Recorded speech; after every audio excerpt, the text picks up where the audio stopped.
Mother Teresa was riding on a dusty northbound train headed from Calcutta to Darjeeling.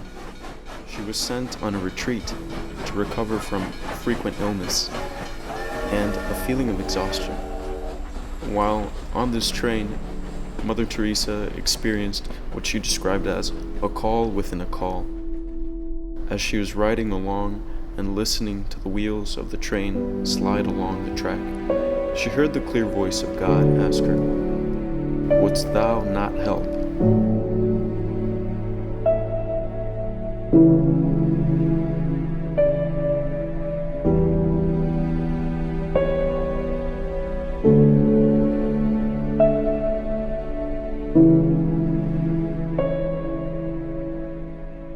Teresa, who had spent the last 18 years with the Loreto sisters, was filled with fear upon hearing the voice of God.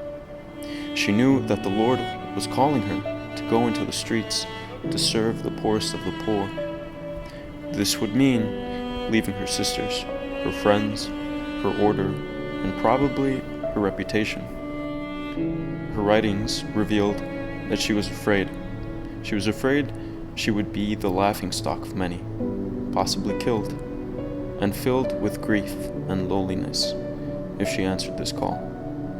She said that it was the most difficult thing she had ever done. But like Mother used to say, even if you're on the right track, you'll get run over if you just sit there. She began medical training after her release from the sisters and opened up a house in Calcutta. It was there that her ministry to the poor would begin and to grow rapidly. She began to receive national and then international recognition for her work after a documentary by Malcolm Muggeridge. And in 1979, she accepted the Nobel Peace Prize on behalf of the poor. Let us all together thank God for this beautiful occasion where we can all together proclaim the joy of spreading peace. The international respect for her ministry was clear, but she was not always respected for her work. Her Christian work was initially opposed in the Hindu lands that she began in. She was persecuted, threatened, and even almost killed. But what fear is there when you have already died? Fear had nothing to hold hostage against her. She had willingly sacrificed all. Mother would not be stopped from her work with the poor, and eventually she would become a beloved member of the community. There's a story involving a mob gathering outside her home. The mob leader entered her home with the intent of evicting Mother from the neighborhood.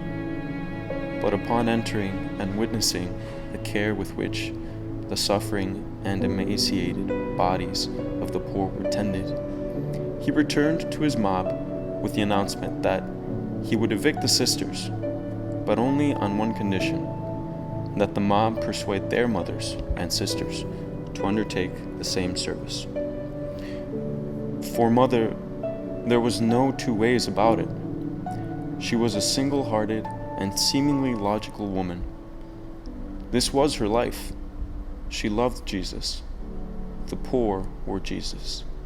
For her, this meant that she must love the poor. The writings she left behind are filled with immense grief and darkness, which is a real challenge to understand because of her seemingly joyful demeanor. Yet the title of the book written about her journal entries, called "Come Be My Light," gives us a clue as to who she really was. She was Jesus.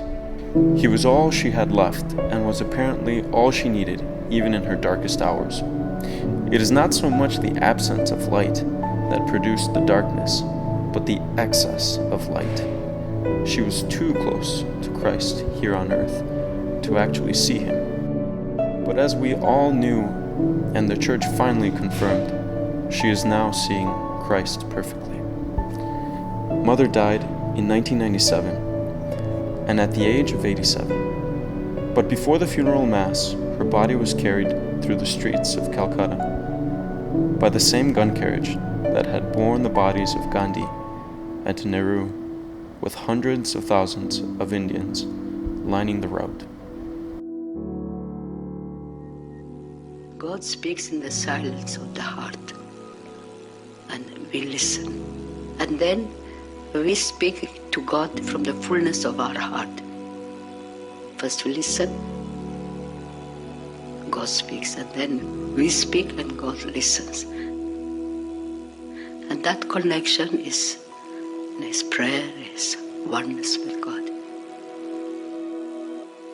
Fruit of prayer is deepening of faith. And the fruit of faith is love. And the fruit of love is service.